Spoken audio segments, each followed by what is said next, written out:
Hey, what's up, y'all? My name is Dennis Heil, and I am diagnosed with type 2 bipolar disorder with severe depression and high functioning autism. I've been living with bipolar disorder for over 30 years, 15 of which I spent undiagnosed. In 2009, I experienced a depressive psychotic break that led to my diagnosis of type 2 bipolar disorder. I would be diagnosed with autism a few years later. In my podcast, Bluntly Bipolar, I'm going to share with you my experiences and the hard lessons I've learned trying to find some peace and happiness in my life. I hope that by sharing my experiences, others can avoid learning these lessons the hard way. I'm not a mental health professional. All I am is a mental patient with a microphone. Listener discretion is advised.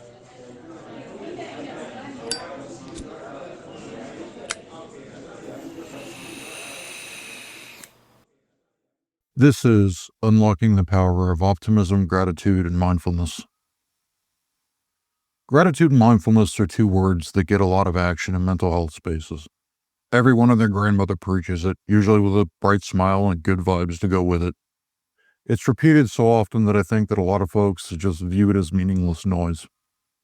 I know I did for a long time because of my bipolar depression. So in this episode, I'm going to explain to you exactly how gratitude and mindfulness has helped me improve my mental health and perspective on life. I'm also going to share with you some of my personal practices that have helped me improve my perspective. But first, let's clear a common obstacle from the path. People who don't know any better love to tell those of us with depression that we need to do things like think positively. That sort of thing can work for milder depression, but in my case, my brain crashed into depression when I was about 12 or 13 years old, and I started bipolar cycling not long after. No amount of good vibes or positive thinking is going to cure my bipolar disorder or the severe depression it brought me. I needed medication because I inherited a disease that causes my brain to do weird things with moods. But here's what a lot of folks don't realize about medication. The medication could correct the chemical processes, but it may not fix the habits you've developed from surviving what goes on in your head or in your life. The way it was explained to me is that it's like playing a musical instrument out of tune for a long time. My brain out of tune sounds and feels normal for me, but it's not normal or healthy. What you have to do is retune your instrument once the environment in your brain changes. So, have you ever been in a situation where you've told a funny story from your past or cracked a suicide joke, and the people around you either looked at you with horror or asked if you were okay? Then, after thinking about it, you realized, oh, yeah, I guess that is kind of fucked up. That's a clear example of that principle at work. The instrument is out of tune.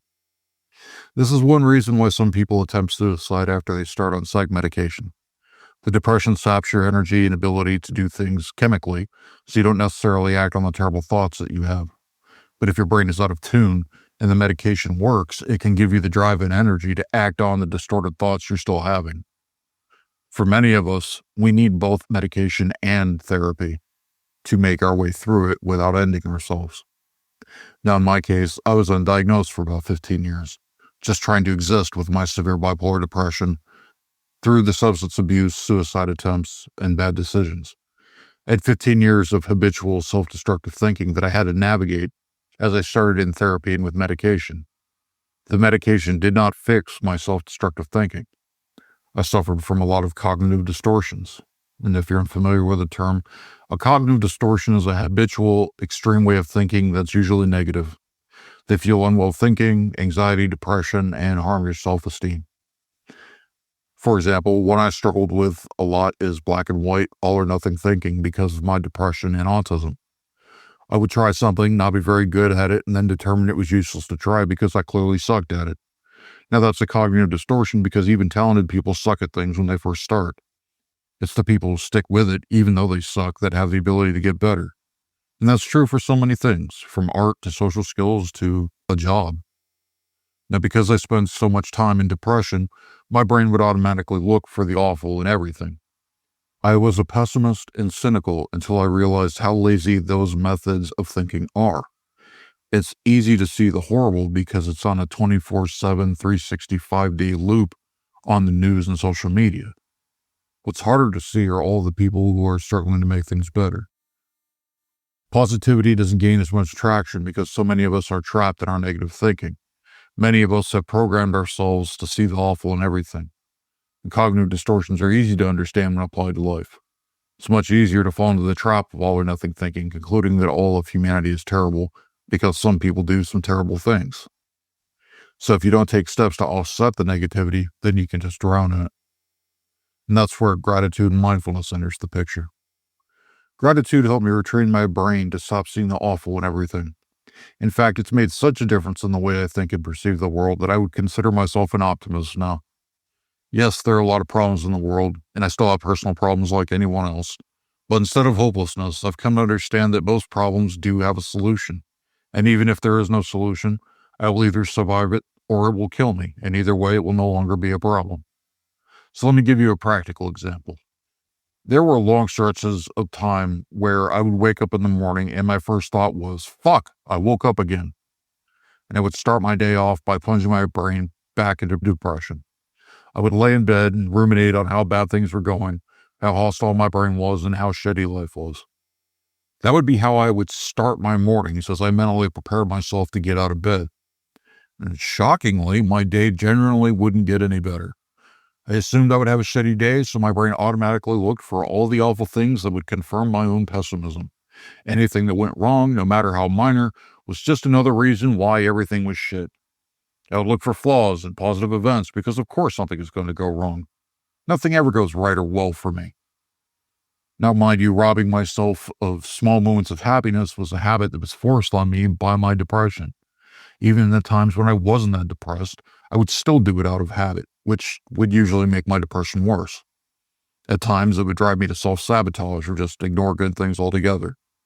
But when I had my first therapist, after I got done mocking the fruity hippie bullshit that he was suggesting, I decided to try it. He showed me empirical data that you could rewire your own brain to an extent with practices like gratitude, thanks to brain plasticity. I was at the end of my rope and I decided, fuck it, what do I really have to lose by trying? Most mornings when I woke up, instead of going down that depressive rabbit hole, I would struggle against it. Instead of fuck, I woke up again, I replaced that thought with gratitude. I'm thankful I woke up again. I'm thankful that I have another day to try to find a better way. I'm thankful that my family doesn't have to mourn me. I'm thankful for a life survived and the fact that I can get help now. And every time my brain would see something awful or negative and try to latch on, I would try to counter it with gratitude. For example, if I turned on the news and saw a school shooting, I'd view that as a sign of an obviously damaged person doing something terrible. I could focus on how terrible humans could be to one another, or alternatively, I could focus on gratitude for the many, many people that were there to help in that situation. And that leads me to an important part of practicing gratitude. I loathe when people suggest that we should be grateful for all of the terrible things that happen. That is the wrong way to go about it because it's not real. It is essentially gaslighting yourself. You don't have to be grateful that you were traumatized, abused, have a mental illness, or anything else. Not every cloud has a silver lining, and that's okay. In my mind, trying to force a silver lining on every cloud is toxic positivity, because it's not real. Ultimately, everyone needs to decide for themselves how they view the storm clouds that roll into their life. For example, I'm grateful for my suicide attempts, not just surviving them, but for the attempts themselves. Why? Because I know there are other people who have decided not to attempt and get help because I can speak in a language they can relate to. Suicidality is a lonely place because the mental illness often tricks us into thinking that we're alone or that no one can relate to what we're going through. That's a much harder lie to fall for when there are other people who have been through it or are willing to speak openly about it. But would I tell you that you should be grateful for whatever your pain was? No, because it's not my place to tell you how to feel about what you've been through. It's no one's place. So many people want to tell you what you should and shouldn't feel instead of just leaving you space to feel your own feelings. And that's why we go to talk therapy, because a good therapist will create that space for you. Now, you may be thinking, well, who am I supposed to thank if I'm practicing gratitude? You don't have to thank anyone specific. Religious folks love to use this angle to preach their religion. They tell you that you should be thanking God or Jesus at a low and vulnerable moment, hoping you'll find God. It's exploitation. You don't have to be thankful to any particular thing to practice gratitude. Personally, I tend to favor thanking good luck more than anything else. But if you find peace in thanking the universe, God, Jesus, or whatever, more power to you. I'm not anti-religion. I'm anti-exploitation of vulnerable people in their most difficult times. It's important to keep in mind that this is not an overnight process. It's a situation where you have to trust the process because you may not be able to envision an outcome. If you had told me 20 years ago that someday I would not only be an optimist, but would be grateful for the fruity hippie bullshit, I would have laughed. I would have thought you were childish, stupid, or naive, because I was kind of an asshole and looked down on happy people as not being aware enough. But African-American poet Toi Derricotte actually provided a watershed moment for me. She coined the phrase, "joy is an act of resistance." And that phrase resonated with me, but I couldn't figure out why. Why would joy be an act of resistance? Why did this phrase resonate with so many people who are struggling? And as I understand it, it's because an oppressor wants their victim to be afraid because it makes them compliant, and angry because it makes them predictable. But joy? Joy is a middle finger in the face of anyone with that agenda. It's saying you can do whatever heinous shit you want, but you will not dictate my emotions. Now, I am a saltine American and what the elites would deem as white trash, but my mental illness has been trying to rob me of peace, joy, happiness, and even my life since I was about 13 years old. That's a sentiment I can relate to. In fact, another example of cognitive distortion comes from my attitude about optimism when I was depressed. Mind reading and black and white thinking fit. I assumed that the optimistic, happy people I saw were naive or oblivious to the terrible things in the world. I concluded that they absolutely must be, otherwise they wouldn't be happy or optimistic. But that's just because we often use the word optimism incorrectly. I know I did. So per Merriam-Webster's dictionary, optimism is defined as an inclination to put the most favorable construction upon actions and events or to anticipate the best possible outcome. Now, that doesn't mean that a person is oblivious to the awful. It just means that you can look at the awful and think it can be better than what it currently is. Now, the important words in that definition are inclination and the best possible outcome. It doesn't say every situation, it says inclination, which means more often than not. It doesn't say a good outcome, it says the best possible outcome. Now, some might think that the best possible outcome for my suicide attempts was surviving them, and I disagree. The best possible outcome for my suicide attempts is that I was able to use them to reach other people like me. That is not an outcome I could have ever entertained through the worst of what I went through. But I would argue that's not a good outcome. It's the best possible outcome. It's not a good outcome because I would very much prefer that other people were not suicidal. But I don't get to make that choice. It's the best possible outcome from a bad situation. So I'm grateful that my suffering has helped others, but I'm under no delusion that everything is going to turn out all right. I know that mental illness isn't cured with good vibes and hope. I know that some people are still going to complete suicide. I know that a lot of people struggle to get the help they need. They can't afford it. Society doesn't want to pay for it. I know that women and minorities are treated with prejudice by the medical and mental health industries. These are realities that I personally have no control over. And that's a good place to segue into mindfulness, because mindfulness is an important part of gratitude. What is mindfulness? Again, let's ask Merriam-Webster, who tells us that mindfulness is the practice of maintaining a non-judgmental state of heightened or complete awareness of one's thoughts, emotions, or experiences on a moment-to-moment basis. The power is in the words non-judgmental state. That's where the key to gratitude lives. If we go back to my example of how I used to tear myself to pieces first thing in the morning, that's a judgmental state. I have already predetermined that I'm not going to be grateful that I woke up, a privilege that many are denied. I have already predetermined that I'm going to have a bad day, fortune telling a future that I can't possibly know. I'm in the past and I'm in the future, not in the present moment, and definitely not in a judgment-free state. I'm in the past because I'm dwelling on everything terrible that happened before. I'm in the future because I'm assuming that everything is going to be terrible that day. However, in that situation, there is no need for me to do either. I just did it out of habit, and I had to not only break that habit, but I had to replace that bad habit with a good habit. And that was before I had my own epiphany about how I was misinterpreting optimism. Because instead of trying to look at the bright side, the best I could do was attempt to refrain from judging to disrupt the habit. When my brain would spool up, I would instead introduce other mantras and use grounding techniques to bring me to the present. Now, grounding techniques are a common way to bring yourself to the present, diffuse anxiety and depression, and stop spiraling thoughts. Every time my brain would start trying to take off again, I would counter it with some other narrative. I would repeat things like, I just woke up, I can't possibly know what kind of day I'm going to have. It would essentially be a tug of war in my head as I tried to give enough energy to the thoughts that weren't driven by feeling my depression. I'd also distract myself by doing Sudoku or crossword puzzles to force myself to think about something else. Breaking up the momentum early on made it much easier to stop the process. I like to think of it like a train leaving the station. If you pull the emergency brake when you're just leaving the station, it's much easier to bring the train to a stop than if it were full speed. The idea being to apply that brake and bring myself back to the present from my past struggles and future assumptions. The days I was able to stop the train early were easier because I hadn't already poisoned my own mood and perceptions. That also matters when you have bipolar disorder and you're trying to interrupt an unwell cycle. Bipolar unwell cycles tend to gain momentum when they are left to their own devices. I know that if I have hypomania triggered off of a stressful situation, dwelling on that stressful situation in the past or future is essentially pouring more gas on the fires and causing it to burn brighter. Now, instead, I have to take time to interrupt that thinking to focus on the present. I ask myself, is there anything I can do right now about it? If the answer is yes, then I do the thing. If the answer is no, I force myself to not think about it excessively. If it's a problem, then I will create a block of time to research and look for a solution for getting through the situation if I don't have any ideas.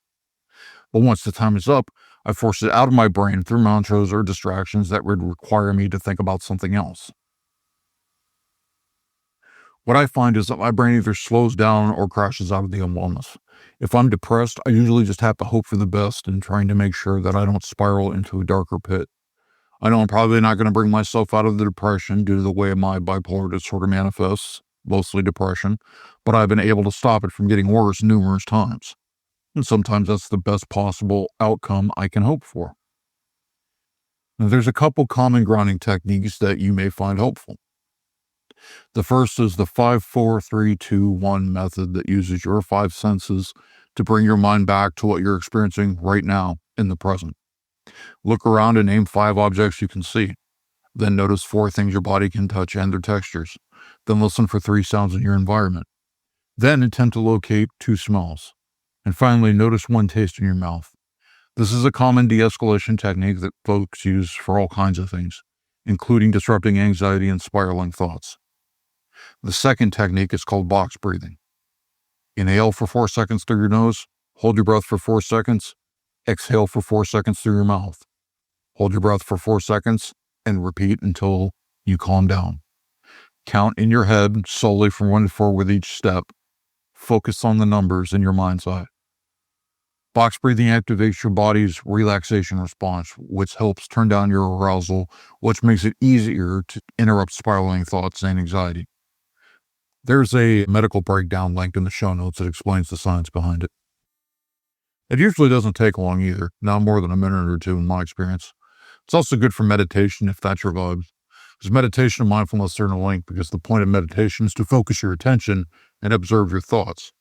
That's what you're doing by counting out the seconds of your breathing in your mind's eye. I also think that mindfulness is powerful thanks to the philosophy of Stoicism. A core part of the philosophy is the understanding that happiness and joy does not live in the past or in an uncertain future. It lives right now, in the present, in how I choose to interpret the world and face the suffering and struggles I will inevitably face. I am not optimistic about my future because I am blind to the potential suffering I may face. I'm optimistic about my future because I have better tools and habits that I will use to find the best possible outcome for whatever struggles I might face. And if I don't have them, life has humbled me enough to ask for help from people who do have them. And I've been at this for a long time, since 2009. The environment of my brain is completely different than it was. Now, instead of dwelling on those negative things, I give them the attention they require, and then I move on. Every once in a while, I'll have errant thoughts pop into my head of hopelessness or judgment, but more often than not, I challenge them. I challenge them and I shoot them down with the tools that work for me. But it certainly hasn't been neat and clean. There were times where I just didn't have the emotional energy to even want to bother. There were times that I wallowed because I just didn't care at the moment. There were times that I avoided because I had the option to at the time. Then it would come back and hit me in the face in the future. I don't get it perfect every time because I'm a human being, and humans are imperfect. Mindfulness and gratitude did not fix my mental illness.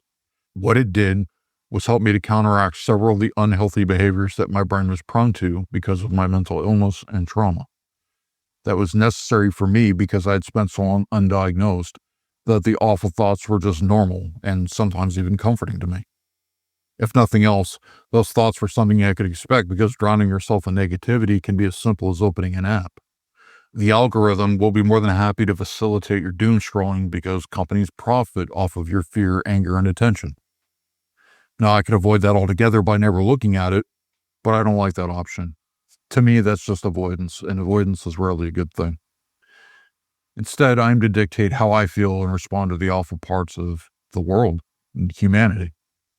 I'm optimistic because I'm certain that things can be better for me, for you, and for everyone. It may not be a utopia, but it can be better than what it is. After all, if I didn't have hope and optimism for people, I wouldn't be writing this podcast. I believe that everyone and everything can be better, and part of me feels like that optimism is well earned, because I clawed it out of the depths of suicidal and psychotic depression. And if I could claw my way out of that darkness, then I believe that there's hope for you too. Thank you for spending your time with me. Don't forget to hit follow on your way out. Share this with someone that you think it might help. Do consider leaving an honest rating and review on your platform of choice. It'll help me reach more people. Thank you.